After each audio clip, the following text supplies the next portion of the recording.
आणि बातमीपत्राची सुरुवात करतोय अर्थातच हवामान काय आहे काय सांगताय त्या संदर्भात। राज्यभरात अनेक भागांमध्ये तुफान पाऊस झालेला आहे, पण त्यामुळे दिलासाही मिळालेला आहे। आठवडाभरामध्ये झालेल्या दमदार पावसाने राज्यातल्या मान्सूनची तूट लक्षणीयरित्या भरून निघाली आहे। 21 जुलैला पावसाची तूट 12% होती, मात्र आता ती फक्त 4% राहिली आहे। मध्य महाराष्ट्रामध्ये यात सर्वाधिक सुधारणा झाल्याचं दिसतंय। पश्चिम महाराष्ट्राला पावसाने अक्षरशः झोडपून काढलंय, तर साताऱ्याच्या नवसामध्ये मंगळवारी तब्बल 394 मिलीमीटर इतक्या विक्रमी पावसाची नोंद झाली आहे। महाबळेश्वरमध्ये सुद्धा 200 मिलीमीटरपेक्षा जास्त पाऊस बरसलाय। पुणे जिल्ह्यात सुद्धा सतर्कतेचा आता इशारा देण्यात आलाय। मुठा, मुळा आणि पवना नद्यांच्या सखल भागांमध्ये पुढील काही दिवस पूरस्थितीचा इशारा कायम आहे। आपले प्रतिनिधी ओंकार कुलकर्णी आपल्यासोबत थेट जोडले गेले आहेत। ओंकार, संपूर्ण राज्यामध्ये हवामान काय सांगताय? नद्या, धरणं काय सांगताय? वैष्णवी, जर पाहिलं तर काल जी आकडेवारी समोर आलेली आहे, ज्याच्यामध्ये आता पावसाची तूट जी आहे ती जवळपास 4% दाखवत आहे। खऱ्या अर्थानं जर बघायला गेलं तर 21 जुलै रोजी जो अंदाज आलेला होता त्यामध्ये पावसाची तूट जी आहे ती 12% असलेली पाहायला मिळत होती, आणि ती तूट जी आहे ती आता कमी होताना पाहायला मिळत आहे। राज्यात जो मागील काही आठवडाभरामध्ये जोरदार पाऊस झालेला आहे, या पावसानं ही जी तूट आहे ती भरून निघाली असं म्हणता येईल। मात्र असं असलं तरी देखील संपूर्ण राज्यभरात हा जो पाऊस आहे तो झालेला नाही। अनेक जिल्हे जे आहेत ते अजूनही पावसाची वाट पाहताना पाहायला मिळत आहेत। मोठ्या प्रमाणात नाशिक असेल, त्याचबरोबर जे मोठे मोठे शहर आहेत, खास करून मध्य महाराष्ट्राचा आता तुम्ही ज्या पद्धतीने सांगितलं त्या भागांमध्ये मोठ्या प्रमाणात पाऊस झालेला आहे। मात्र बरोबर। मराठवाडा असेल, तसेच विदर्भातील जे काही जिल्हे आहेत त्याच्यामध्ये अजूनही पावसाची आस लागून राहिलेली पाहायला मिळत आहे। जो पावसाची तूट आपण आता सध्या सांगतोय की 4%वर आलेली आहे।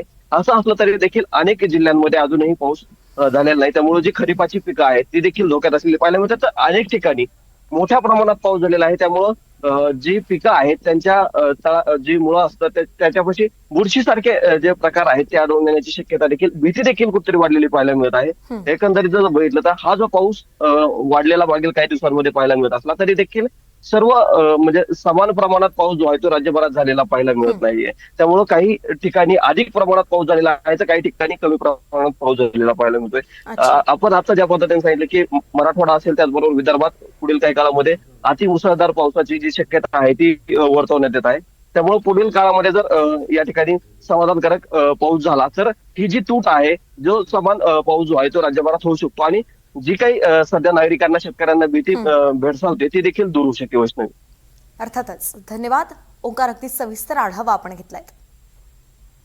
तर अल निनो प्रभावामुळे यावर्षी कमी पावसाचा अंदाज वर्तवण्यात आला होता। जून महिन्याच्या अखेरीस महाराष्ट्रातील बहुतांश धरणांनी तळ गाठला, त्यामुळे राज्यातील मोठ्या शहरांमध्ये पाणी कपात लागू करण्यात आली होती। पण जुलै महिन्याच्या सुरुवातीला पावसानं जोर धरलाय आणि एका महिन्याच्या आत राज्यातील सगळी प्रमुख धरणं तुडुंब भरलेली आहेत। राज्यातील सर्व मोठ्या शहरांची वर्षभराची पाण्याची चिंता आता मिटली आहे। कोकण विभागातील 11 धरणांमध्ये 85.39% पाणी साठा जमा झालाय।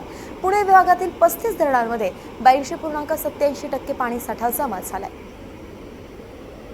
सोलापूरला, पुण्याला आणि मुंबईला सुद्धा आपण पाहतोय दिलासा आहे। मराठवाड्यालाही काहीसा दिलासा मिळालाय। जरी पाऊस झालेला नसला तरी नाशिकचं जे पाणी जायकवाडीमध्ये गेलेलं आहे, त्यामुळे जायकवाडी धरण सुद्धा आता चांगल्यापैकी भरलेलं आहे, जवळपास 65% भरलेलं आहे। त्यामुळे मराठवाड्याला दिलासा आहे।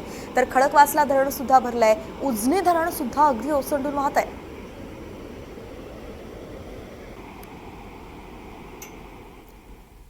तर उजनी आणि वीर धरणातून भीमा नदीमध्ये एकूण 61,000 क्युसेक विसर्ग सुरू आहे। चंद्रभागा नदी दुथडी भरून वाहते।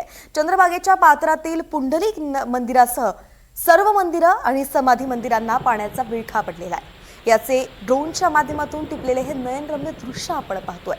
आताच वारी समाप्त झालेली आहे। आता सगळेच वारकरी आपापल्या गावी परतलेले आहेत आणि त्यानंतरची आपण ही चंद्रभागेची पाणी पातळी सध्या पाहतोय, जी अगदी ओसंडून वाहतीये, कारण की वीर धरणाचं पाणी यामध्ये येत आहे आणि सोबतच उजनी धरण आहे त्यातून सुद्धा विसर्ग केला जातोय। भीमा नदी पात्रामध्ये एकूण 61,000 क्युसेक विसर्ग सुरू झालाय, त्यामुळे चंद्रभागेचं हे नयनरम्य दृश्य आपल्याला पाहायला मिळत आहे।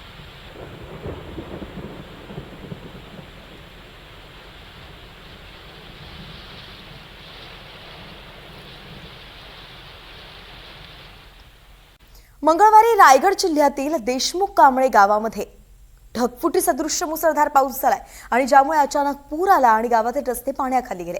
पूरस्थितीचे व्हिडिओ सोशल मीडियावरती व्हायरल झाले। त्याच गावातील रस्त्यांवरून पाण्याचा जोरदार प्रवाह वाहताना दिसतोय। दुपारच्या वेळी झालेल्या या पावसानं परिसरामध्ये पूर सदृश्य परिस्थिती निर्माण झाली। मात्र प्रशासन परिस्थितीवरती आता लक्ष ठेवून आहे।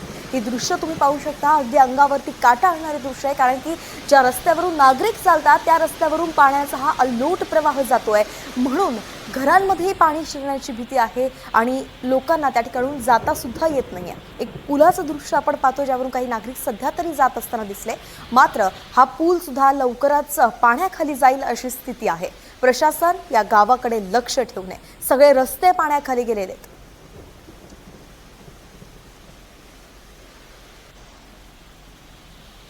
ही सगळी दृश्य तुम्ही पाहताय ती दुपारची दृश्य आहेत। सकाळ नाही, रात्र नाही, तर भर दुपारी सुद्धा इतका जोरदार पाऊस झालेला आहे, नागरिकांना आपल्या घराच्या बाहेर पडणंही अवघड झालेलं आहे।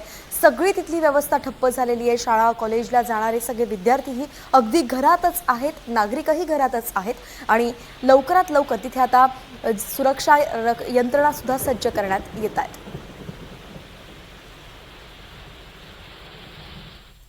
नागपूरमधून पावसासंदर्भातली बातमी आहे। नागपुरात काल दिवसभर तुफान पाऊस बरसलाय आणि या पावसामुळे अनेक ठिकाणी पाणी साचलेलं आहे। काही ठिकाणी विजेचे खांब खोळंबले आणि ते कोसळले सुद्धा, त्यामुळे विद्युत पुरवठा खंडित झालेला आहे। काही ठिकाणी तर गुडघाभर पर्यंत पाणी साचलं। दरम्यान सध्या पावसानं उसंत घेतली आहे, त्यामुळे पाण्याचा निचरा व्हायला मदत होतीये। मात्र अद्याप काही ठिकाणी पाणी हे साचूनच आहे। कालची स्थिती तुम्ही पाहू शकता, एक कार आपल्याला जाताना दिसते, जिचे चाकच आपल्याला दिसत नाहीयेत। तर आजची स्थिती आहे की काही ठिकाणी पाण्याचे डबके दिसत आहेत, कारण की पाण्याचा निचरा अजून तरी होतोय। सध्या पावसानं विश्रांती घेतली आहे, म्हणून निचरा व्हायला सुरुवात झाली आहे।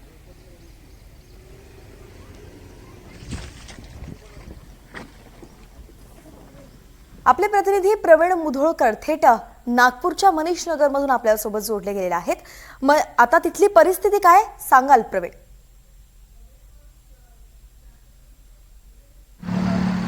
जवळपास 12-15 तास झाले नागपुरात पाऊस नाही आहे, पण असं असलं तरी जे पाणी जमा झालं आहे ते बाहेर काढण्याचं आव्हान आहे। मी आता मनीष नगर बेलतरोडी परिसरामध्ये आहे। स्कूल ऑफ स्कॉलर ही शाळा आहे।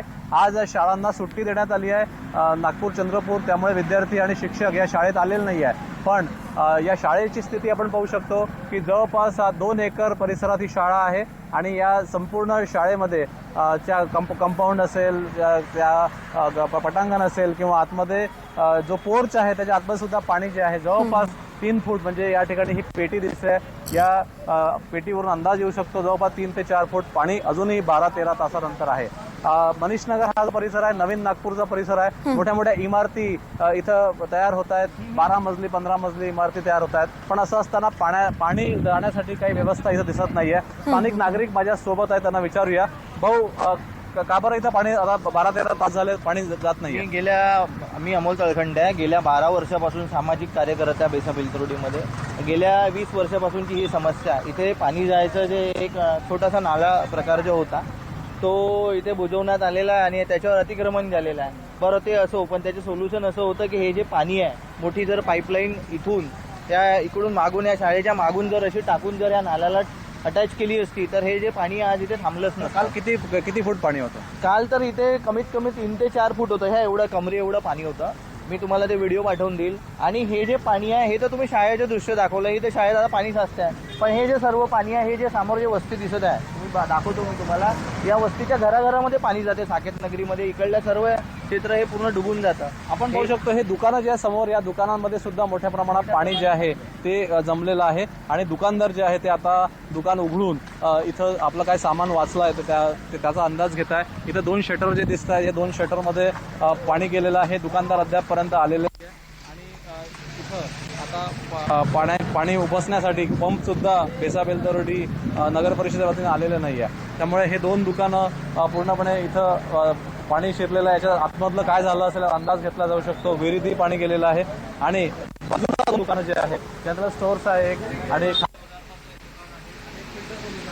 आता इथं या ठिकाणी व्हॅक्यूम क्लीनर आणून पाणी ओढण्याचं काम केलं जातं आहे आणि हे पाणी ओढून आता काय काय सामान इथं उरलेलं आहे याचा अंदाज घेतला जातो आहे। त्यामुळे फिल्टरचं दुकान आहे, महागडे फिल्टर्स आहे इथे। भाऊ काय सांग, किती नुकसान झालंय?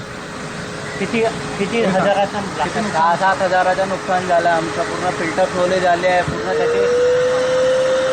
त्याचे बॉक्स वगैरे पूर्ण ओले झालेले आहे. आमचे इलेक्ट्रॉनिक स्पेअर पण खराब झालेले आहे त्याच्यामुळे.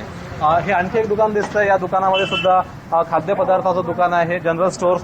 इथे सुद्धा पाणी मोठ्या प्रमाणात शिरलेलं आहे. त्यामुळे आता कुठलं सामान इथे उरलेलं आहे, काय काय वस्तू यातून वाचतात याकडे या दुकानदारांचं लक्ष आहे. त्यामुळे जवळपास 12 तासापेक्षाही जास्त काळ झालाय. एक थेंब पाणी नाही आहे या 12 तासामध्ये या परिसरात. पण अद्यापपर्यंत हे पाणी निचरा करण्यासाठी पंप जे लागतील नगर परिषदेच्या वतीनं ते आणण्याची मागणी होते. अर्थातच आपण यावरती लक्ष ठेवू. सध्या प्रवीण, तुर्तास धन्यवाद. आपण सविस्तर माहिती दिली आहे.